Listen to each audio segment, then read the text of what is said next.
Hey guys, it's Super Games or Adam. Welcome back to some more Black Ops 3 Zombies, and today I have a very detailed guide on every single buildable, how to craft every single buildable, all of the part locations for every single buildable. So the first thing we're going to be doing is the shield, and the first part is here in the bunker. As soon as you come in, you want to take a right. There will be a door there, and it will lead you to this area right here. I have the shield part right there where I shoot. That's a location where a shield part can spawn in, or anything can spawn in whenever I shoot there throughout the video, and I had troubles getting it because of that damn smoke over there. So this right here is the very first shield part. The second shield part is located right by the building B, right outside of that building. That's a spot it can spawn in, and it can also spawn in up here. This one's actually kind of tricky to see because there's a whole bunch of vegetation on it, and it really blends in with the environment. So that one's tough to see. So keep an eye out for that one.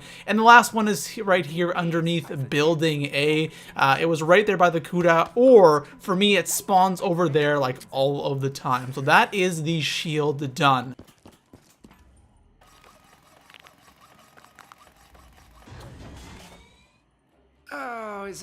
So the next buildable that we're going to be doing is the gas mask, and the very first part is over here by the sewers, or where you exit out of the sewers, or you can actually enter the sewers here as well. And this is actually just behind building B, and it can be right there where the water is that you can actually pick up with a bucket, or it can be right up here where it was for me. That is the first part of the gas mask. The second part of the gas mask will be located here by the propeller trap.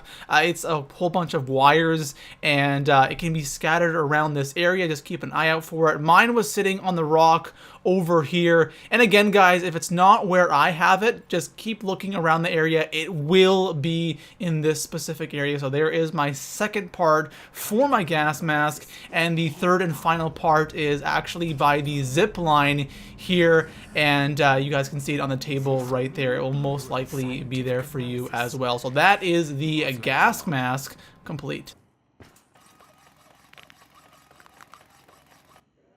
A marvelous invention. My nostrils thank you. So next up, we are going to be doing the pack-a-punch. It's actually labeled as machine parts, but the first part is underwater here when you actually turn on the main power. When you complete that, you will see a glowing kind of gold part, as you guys can see it right there by the vent. That is the first part for opening up the pack-a-punch, or draining the pack-a-punch. The second one, you want to head to actually the opposite door, right across from where the power door is, and you will see kind of like these cocoons or these like body bags hanging from the ceiling. You want to go up to them and knife them. Zombies will drop out of them or jump out of them, and in one of these, one glowing part will drop on the ground. You guys cannot miss it. All of these parts are kind of glowing gold, so they're really easy to see, and just keep going around the room until you find it. I think I got on my fourth zombie. I think I can get it right here. As you guys can see that on the ground, it's glowing gold. You cannot miss it. That is the second part. The third part is you want to head to the very back door over here, and we're going to head all the way down. We have some swimming to do, so go all the way down here. You're going to need a couple of, or quite a bit of points to get here if you don't have this open already. Open up that one door, and then over here on the other side, you will find Mule Kick behind this door right here. I think this is 1500 as well. And open up that door, and we are going to dive underwater here. And again, this part will be glowing gold. It may not be in the same spot as in my video for your game, but keep looking just in this area. I promise you guys, you will find it. Really not that hard to find. As you guys can see it, it was right around the corner over here. And that is the pack-a-punch all opened up. Now all you have to do is go up here and drain the pack-a-punch. So you can go ahead and pack-a-punch whatever you want. We will need to drain the water if we are to gain access to the machine.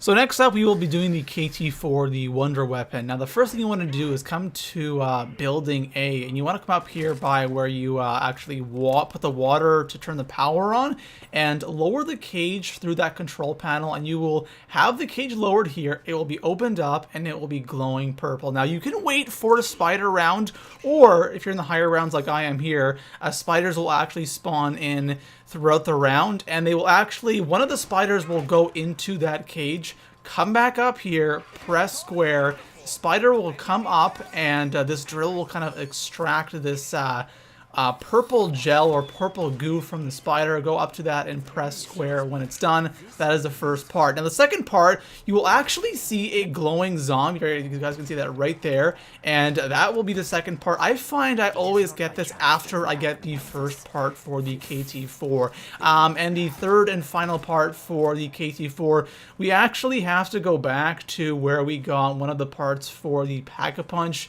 back to Mule Kick, except we have to dive deep underwater, and you got to be careful here because you're going to be underwater for quite some time, so make sure you get air whenever you can. I take this pretty cautiously because the only time I went down here I actually died, so I was super cautious when I was doing this, and I had a good game going. I didn't want to lose anything, and for some reason I couldn't dive there, so you want to go under here. A quick tip: if you shoot the spores underwater, it will actually give you air. So you got to go all the way down here, and you will see a plant sitting all the way down here. There's a spore right beside it. Shoot that because that will give you some air, and you'll actually get a trial complete for doing that. So there's the plant, and that is the last part of the KT-4. As soon as you come out of that Mule Kick room, you'll see this little workstation right here. Go up to it and hit X, or square, sorry, and it will give you the Wonder Weapon. Skeptical about the effectiveness of division. Now, last but not least, we have the skulls, alright? So, for the skulls, what you have to do is you have to find the right skull for the right altar. So, the spawn one, you guys can see, I matched the symbol of the altar in the spawn with the symbol of the skull where they spawn in. What you have to do, it's very simple. Take the skull to the correct altar, match the symbols like I am doing right here, and all you have to do is go and place down the skull, and you're going to have to defend the skull for a certain amount of time. I do all 4 of these in one round. It is super easy, and I also recommend having these weapons right here. I think I called the marshals. I honestly forgot what they're called. So the first one is in the spawn. The second altar is in the propeller area. The third one right here is by the zip line. And for the last 2, you'll have these thrashers spawn in. Don't shoot them at all, honestly, because they'll keep spawning in when you kill them. Just let them be. The zombies that spawn in during this process will not attack you, and I think we're already here on the very last skull. This is, again, it's right by where you actually crafted the KT-4 and right outside the Mule Kick room. So head down here, and you can place the skull right down there, as again matching the symbols, just showing you guys that it's the correct symbols.